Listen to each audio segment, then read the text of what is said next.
What's going on, everyone? Welcome back to the FPL video. My name is Mo, and today I'll be going through my team selection for Game Week 15. We've just finished the Manchester United versus Arsenal game tonight, which is a fantastic 3-2 game in victory of Manchester United. So I'll be going through how I did in Game Week 14, what went well, what didn't go so well, and what plans I have for Game Week 15, transfer-wise, in and out, and what my plans will be in the long, medium, and short term going into the Christmas period, and how my team of 15 will look. But before we get into all that, all I'd like you guys to do is hit that subscribe button if you haven't subscribed to FPL INKLING, and if you haven't hit that like button on this video, if you like the content, hit that like button, and let's get started. So at the moment on screen you guys can see 60 points, so the game hasn't updated as itself, so I should have 62 points as James. So Reece James did not feature this week due to a knock, so it's not too severe. He was in training the day before the game that took place for Chelsea against Watford.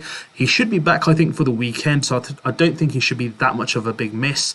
But I should have Josh King coming in, who got 2 points, so that takes me up to 62 points. Now, the game hasn't updated itself, so you guys can see my rank on screen and my points. So it should be 62. The average points for this game week is 60 points, according to live FPL rank. And my rank, which did go up nicely last evening, but it has deteriorated and dropped. So I've got my first red arrow in 4 game weeks, so I got 3 green arrows, and I've gone down by about 18,000 spots. So I started off this game week on 1.909, and I've gone to 1.927.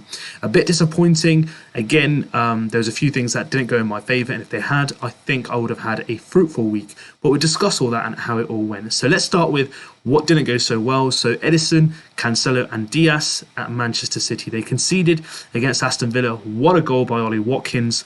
Fantastic. I think Mike Dean did everything possible to get Villa their second goal. I did watch the game, and it was officiating where they was literally getting fouls for most simple contacts that were being made. But you know, if they'd kept a clean sheet, I would have got about 75 points. And again, that would have given me the green arrow, and I could have been around the 1.6, 1.7 mil mark as it shows on screen right now. So I am 786 points at the moment, which I'll take, to be fair. I wanted to get close to 800 or cross 800 this week. And I think with the clean sheet with Man City, I would have got that this week. But not to worry, the plan is still on. I've benefited from it for a couple of weeks, and I took a hit. But Diaz got me a goal. What a goal it was. What a strike. Didn't take a deflection whatsoever. Outside the box. Great goal. And there's a differential there, so that helped me out massively. So next week, the next game week in a couple of days, which is on the weekend, the deadline is 11 o'clock on Saturday morning. So, I am hopeful that this week they can get me a clean sheet. So let's move on to Trent Alexander-Arnold. What a game at Everton. What a Merseyside derby. They conceded, which wasn't against the run of play, because Everton did come back really well in the game, but Liverpool was just far too strong. Within the first 15 minutes, I personally don't know how they didn't score in the first 15 minutes, but what a goal by Henderson, Salah, Jota, they all got involved. But Trent, unfortunately, wasn't part of the assist this week. It was Robertson. So I got 2 points there. So to be fair, the 4 players that I was kind of banking on massively this game week didn't return the entire results that I was looking for, but Diaz's goal and bonus points did save me massively. Now, moving on to Chelsea, it was a brilliant game at Watford. How Watford did not get anything out of the game, it's beyond me. I think they played really well, but Mason Mount was on another level that day. Rudiger, 2 points, no clean sheet. Watford did score. It was Dennis, but I would have liked it if it was Josh King, because he was the one who was going to be coming off my bench. But 2 points for Rudiger. Reece James, if he had featured, I think they didn't get the clean sheet, but if they did, that would have been another 12 points. So it could have been, a score. I could have been looking at around 80 points this week, but it wasn't to be. But I'll take it anyway, in terms of how the defence did, to still get 62 points. I am very satisfied with, how the team did this week. Now, moving on to the midfield, of course, Mr. Reliable, for me, the best player in the world. I can say it now already comfortably, 13 goals, 8 assists so far this season, which is unreal. We haven't even got to Christmas, and he got 30 points this week. So another double-digit return, 15 points, obviously, and 30 if you captained him, which most managers did indeed this game week. This guy's unreal. He had some really good chances, could have easily had a hat-trick, but came away with 2 goals and an assist. So what a great performance from Mo Salah indeed. Rafinha got the penalty on the first night of the game week, which was Tuesday, against Crystal Palace. Clear penalty. I was surprised Rafinha took it. I thought Rodrigo would, But I'm glad he took it, got me the 8 points, which is again a nice return. He has some difficult fixtures coming up, so it's going to be a difficult decision for me in the short to long term. I mean, you know, not in the medium term because it's in about 2-3 game weeks time. So probably short term, I'm going to make a decision. For the long term, whether I'm still going to persist with him, or will I move away from Rafinha and just play Josh King for those game weeks where he has like Man City, Liverpool, and other difficult fixtures, and then bring him back when the fixtures do get a bit more, you know, manageable. And especially with Bamford coming back, Leeds will look a different outlet. Full stop. Then we move on to Wilfried Zaha. Had some good chances in the game against Leeds, just didn't finish. It wasn't Palace's night, to be fair. So I was quite disappointed that he didn't come away with any returns, but got me 2 points, looked lively, and he's still going to stay in my squad, but unfortunately didn't get me the returns this week. And then we go through to my strikers who gave me a good, healthy return last game week, but again, they've gone back to the usual, which I've had for the 4 game weeks before that. Vardy didn't look very threatening at all. It's despite getting 2 goals on the weekend, could have had a hat-trick in that snowfall game.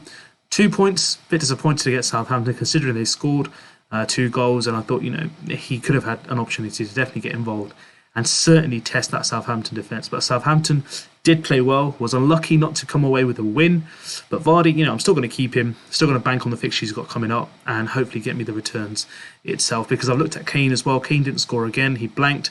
So that kind of like whole dilemma, or that thought process a couple of weeks ago, where is Kane going to come in from game week 12 to 16 and then Ronaldo 16 onwards, that phase, you know, there's only 1 game week or 2 game weeks left till game week 16 now.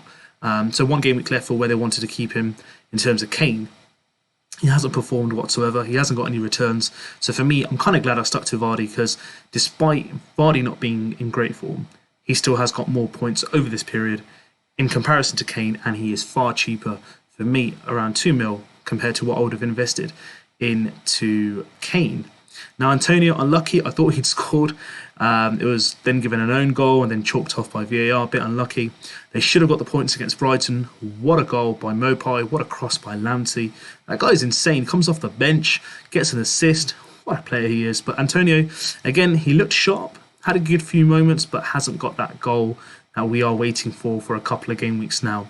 I'm still going to stick with him. The only thing that I could potentially do in the future is Calvert-Lewin when he does come back and they have a good fixture run around Christmas and then January.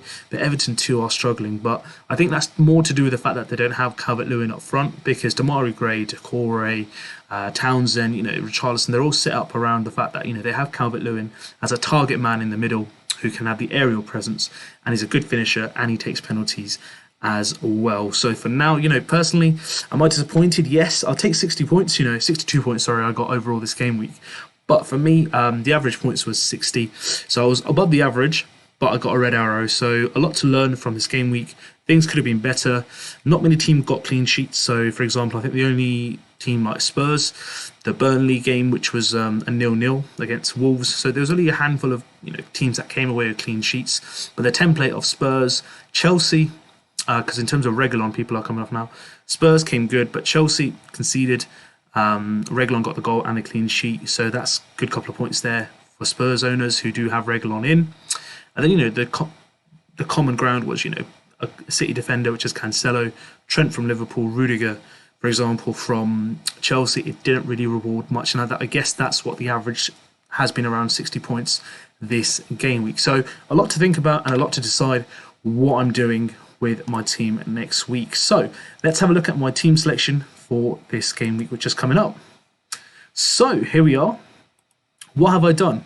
So I've made 1 transfer this game week, which was, you know, no hits. It was my only transfer for the game week, which again, I've been discussing in my previous videos for team selection, live streams, in terms of knee-jerk or in terms of, you know, deadline streams, is I've been looking at Douglas Luiz, who was injured. I watched the game between Manchester City and Aston Villa. He was phenomenal. Was the assister from the corner that Ollie Watkins scored, which is a fantastic finish. For me, he's not an out-and-out player that's going to be playing on my pitch. But remember when I talked about, you know, having 15 players in my team over the Christmas period, that if there is going to be rotation, which there will be, I assure you, all these players in my team, all the players in the FPL game who are regulars for their clubs, will be rotated over the Christmas period. So that includes like Trent, Cancelo, even Diaz, Rudiger, James, Reece James, they will be rotated. That's just the name of the game. But if you have a strong bench, like for me, Douglas Luiz will feature. Of course, he'll be rested. You'll have Josh King, same. Brownhill, again, they are the odd, accumulators of points. So I'm pretty certain that, most weeks I will have 11 players out on the field despite having rotations. But let's have a look at how my team lines up for this game week. So Man City play Watford, which is away, which is going to be a tough game. Do I expect a clean sheet? I hope so. Watford have been good, but, Man City, they have been a bit leaky. They shouldn't have conceded against West Ham in the 94th minute. I don't think they should have conceded against Aston Villa, despite it being a great goal. But I think, they should be able to see out a clean sheet there. If they do, it will set me up really well again for this game week. So Cancelo, Diaz, I think they should start. But if there is any rotation, I do have the cover on the bench to come in and fill in for my team. And then we've got Trent, who's playing Wolves away. Now Salah, in terms of away, he's got 14 returns so far this season, 8 goals and I think it's 6 assists. So that's, ridiculous in terms of what he's doing in away games this season. I think that's across all formats. So this guy's, tallying in terms of returns are insane away from home. That's, a good return for him as well. So having him as captain for me was a no-brainer. So I've kept Mo Salah as my captain, and Trent potentially could get a clean sheet. Wolves barring Jimenez haven't really fired that much. Or haven't offered much. Hwang's been really quiet. So Hwang owners, are you looking to get rid of him, or are you still going to back him over this busy Christmas period? So again, I think Liverpool start favourites and they should be able to keep a clean sheet. And Mo Salah, I think he can take advantage of his great form and grab another big haul. Then we move on to Chelsea. My 2 defenders, Reece James got a flag against him. Again, if he does feature, great. If he doesn't, I do have the cover on the bench to come on if needn't be. And if Watford do score, I hope it's Josh King, because he can come off on the bench. If he does, then I can accumulate some points from him from that. If they do get a penalty, I know he's on penalties, and he's a good striker to have on the bench as well if I need to play 3 strikers in the team. And then we've got Brentford for Rafinha, where Leeds are playing. They're playing at home at Ellen Road, so I think that should be a good game. Brentford lost to Spurs tonight. I'm not too sure how Brentford played, to be really honest, because I didn't watch the game. I was watching the Man United game. But for me, if Leeds are going to threaten without Bamford, it's probably going to be Rafinha mostly, with his set pieces from corners, free kicks, and now even penalties. I do expect him to have some chances and potentially get some returns. And then we've got Zaha, who's playing Manchester United at Old Trafford. United defence, they still conceded 2. I know the first goal was a bit of a bizarre goal with De Gea being on the floor and Smith Rowe scoring that long distance strike. But I think Zaha will definitely test the United defence. First game for the Manchester United new manager, so how will he set up? United don't have their regular wing back, so no Luke Shaw, no Aaron Wan-Bissaka. So again, it's going to be a good shout. And Zaha, in previous seasons, has played well at Old Trafford. So he's got a point to prove again to a club that he played for once and wanted to make his career. So I'm pretty cool with that. I think Zaha will get some opportunities. He's on penalties. If they do get a penalty, he will be the one lined up to take it. And now let's move it forward to my forward line. So we've got Jamie Vardy playing Aston Villa away at Villa Park. Had a quiet game this week, as I've mentioned before, but got 2 goals on the weekend. So there's a likelihood that he can get into the spaces and score some goals. He's always a threat. So I don't really need to talk about how great he is in front of goal. So I'm just hoping that he kind of finds his form again and is a threat. And for me, people who've backed Kane, are they now going to move over to Vardy? But generally, I think Vardy, for me, is quite comfortable. He's a safe bet. And I think when he does go big, he certainly does go big. And for this price I'm paying for him, strikers around him haven't really done much. Strikers more expensive than him. Byron Ronaldo, who's played really well recently, not doing much in terms of Kane or other strikers around that price tag. So Vardy for me is a safe bet. Kind of plays week in, week out. So I'm going to be keeping him and persisting with him. And then we've got Antonio up front, who's got Chelsea at home. Again, if I do want anyone to score against Chelsea and I've got 2 defenders, it will be Antonio. Will he break this kind of I'd say period of no goals or no returns? We'll just have to wait and see and back him. I'm not dropping him. I know people have moved away from him. But I think, his good form is only around the corner. And then on the bench, we brought in Douglas Luiz, as I mentioned, for Gilmore.